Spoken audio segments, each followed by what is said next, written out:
from building it up bit by bit. At present, I have one thou run out here, one thou run out here, and one thou run out here, which says to me it is parallel, but it is 1/1000th of centre. And I don't know if I can take these to pieces. Yes, I can. So that's threaded on to those threads. I've got a 3-bolt hole pattern there, and the holes, well, that should line up halfway between that. Yeah, I like that one there. Something's gone wrong. Usually, there we go, it's a bit tighter now, there we go, just make it tight, man, make it tight. So I've got one hole nearly clearing that one, and in the centre of that one, and that one's in free space. And I'm working on it. This is the plan, this is why I tied this nut up, so I could do this. That was months ago. So I have persevered, and I looked up here in the gap that I could see, and then I looked down here at the gap I could see, and I looked there, and I looked there, and I went, you know what, the only thing I could think of was this bolt sticking through. So I took it out. Obviously cleaned it up a little bit as well, because it was just completely caked in grease and chips. Took that out, and yeah, sure enough, the spindle came out. So while I've got all this to pieces, I will sort it all out. Yeah, I know there's a little clip here, look here. I'm going to sort that out. Don't know how that got off.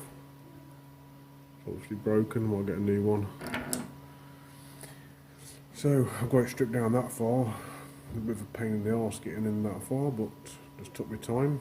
Got there. Here's the little bits out of it. There, bit there, and a cover screw there.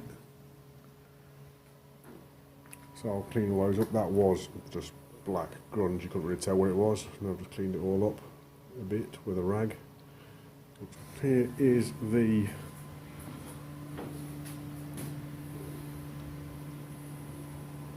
see that? There's no way that should be like that. Now, I've been in the garage trade for 100 years or more, and when you have pre-tension bearings, these sleeves here, what these do is they stop the bearings from pushing too hard on each other. So this little lock nut here should be tight, not slightly loose like a wheel bearing, because these are annular contact bearings, roller bearings, and they have a torque setting. It's about 100 and something Newton meters usually. I'll find out what they are on these, I'll find out what the bearings are, and we'll see what the torque setting is on them. But that bearing looks knackered, does it not? Yeah. Unless it's supposed to go around in an egg shape like that, I don't know. You see it here? Watch the gap. It feels alright, but our bearing's supposed to do that? I don't know. Anyway, I've got the spindle out, and the other thing I found was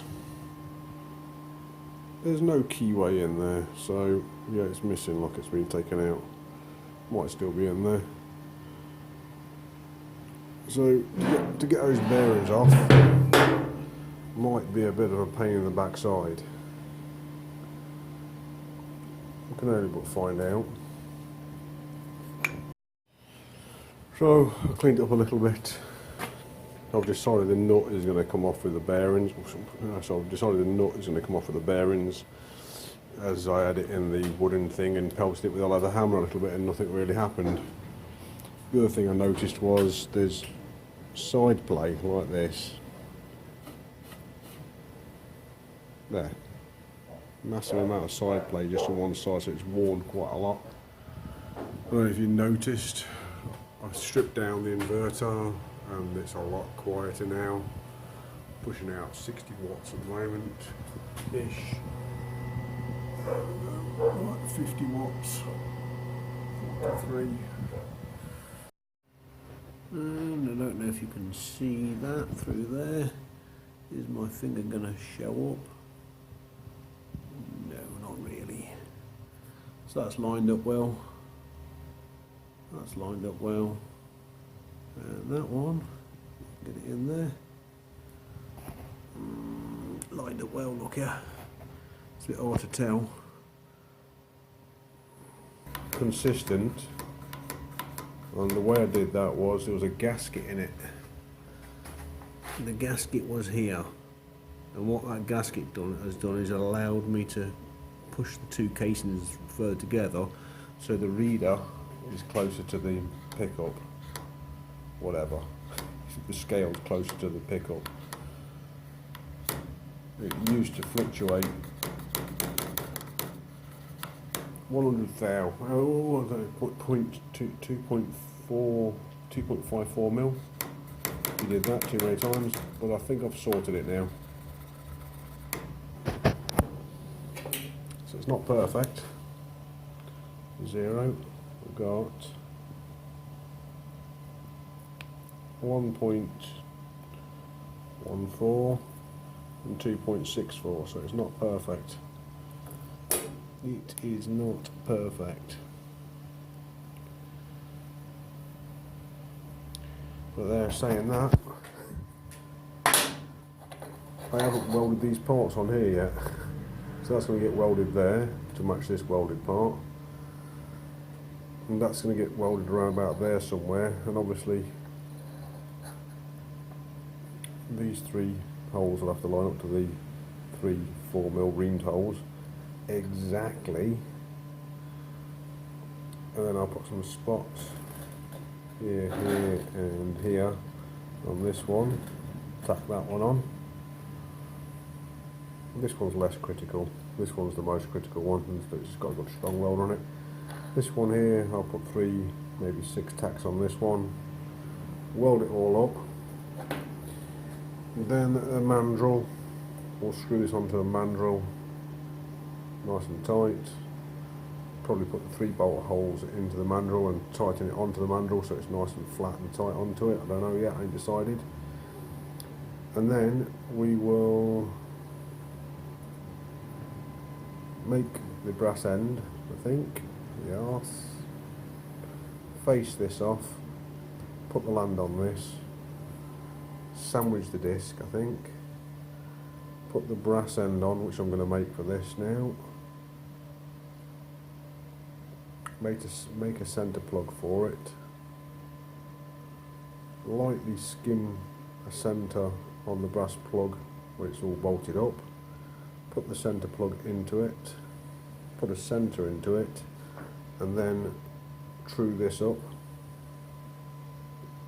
Then put the threads on this. Oh, and the nut will be here all that time. I'll probably tape it up around on this here, and then put the threads on this, and then match the threads onto that. Then insert the bars, push them through until they come out here a little bit. Put the grub screw in there and the spring on here, so they're spring loaded inwards. The job will be a good one. So here is the startings of the break-in and indexing system, and also collet closer all in one. And these pins I've just made quickly. I've actually ordered some ground rod, hopefully, and these are just holding the, I'm going to use these for welding the bits together. And it's looking like it's probably a little bit too long. Got to think the house in for the gearbox is going to come out to about here, about here.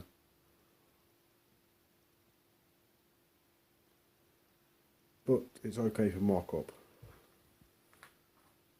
So right now, the collet closer, see the 3 pins in that. The idea on the collet closer, this is going to be threaded on the outside. There's going to be a nut captive back here which will screw on there, and when the nut tightens up it will be flanged down to about a thou away from the surface here. So the flange which lips down to the side here will push against the pins and push the pins out that way. There'll be some kind of spring loaded mechanism in here. We're going to cross drill these pins and put a spring on this side and put the pin down here so it can push against the springs, but they'll always retract. And then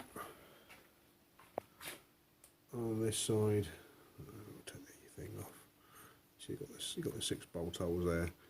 On this side here, I obviously can't just bolt it straight on there, so there's going to be a brass cover plate which goes over the front with the same 9 holes drilled into it, except for the 6 holes for the disc will be threaded. So the bolts will pass through from this side and sandwich it. There's also going to be a land cut onto this so the disc can register properly on that section. And then obviously the cover plate is just as a butting surface for the drawbar. Let me get the drawbar. So we just have to imagine there's a brass disc there now. The drawbar, which will be longer than this one, will pass through all that lot into the actual spindle, and when it gets down to full width it will butt up against the brass bush, which is this. So you'll tighten up the drawbar, that will pull the collet in, but it's not tight enough as it is. It never gets tight enough. So the idea is, with this locking ring pushing those pins out, those pins will now press up against this piece of brass here. And we'll have to modify it a bit, eh? It should be alright like that. Hopefully. Anyway, that will push up against that and it will force the drawbar further out this way, pushing more tension onto it. So I'll have to push it in, lock it up, and then lock it up. So that's like a Collet closing system. And in fact, to be fair, I should be able to set it so it's just slightly clear like that. Give me enough to pop it off. I won't get that, so just give me enough to pop it off like that. And then just use this nut here for the closing, so it will just be a Collet closing system with a brake. And then obviously the disc is going to be mounted down here somewhere. And the other good thing about having this extra space here, now I can put a magnet on here for my pickup for my RPM sensor, which is the RPM sensor is going to go around about here somewhere, pointing in the direction of the operator. And the control dials will be down on this side here as well, so you'll be able to adjust the speeds and press the start, forward and reverse down here instead of always reaching across to the VFD. I'll be putting these separate wires down using the connections inside down to the mini switches which I've got, which will be down here in this arrangement down here somewhere, so I can just press start, forward, reverse and all that lot down here. So I'll be meaning to get round to doing this braking system because I really need this in place to design the new gearbox cover properly. And already looking at it, I'm thinking I'm going to be lobbing about, bringing it back to about here, I should imagine. So the width of this gubbins here has got to be taken into account for that. And that's a 40 gear. I believe I want to get a 60 gear in there, but I haven't done the final gear ratios yet. Once I've set the final gear ratios how I want them, I'm going to be making a brass plate, having a brass plate made similar to, you know, like a normal layout like this, but it's going to be down the side of the gearbox here with all the gear settings for metric, imperial, British Association, modulus for gear cutting, worm cutting and all that lot, yeah.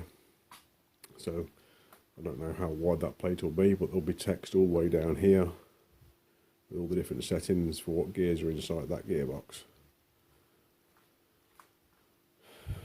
It's looking quite good.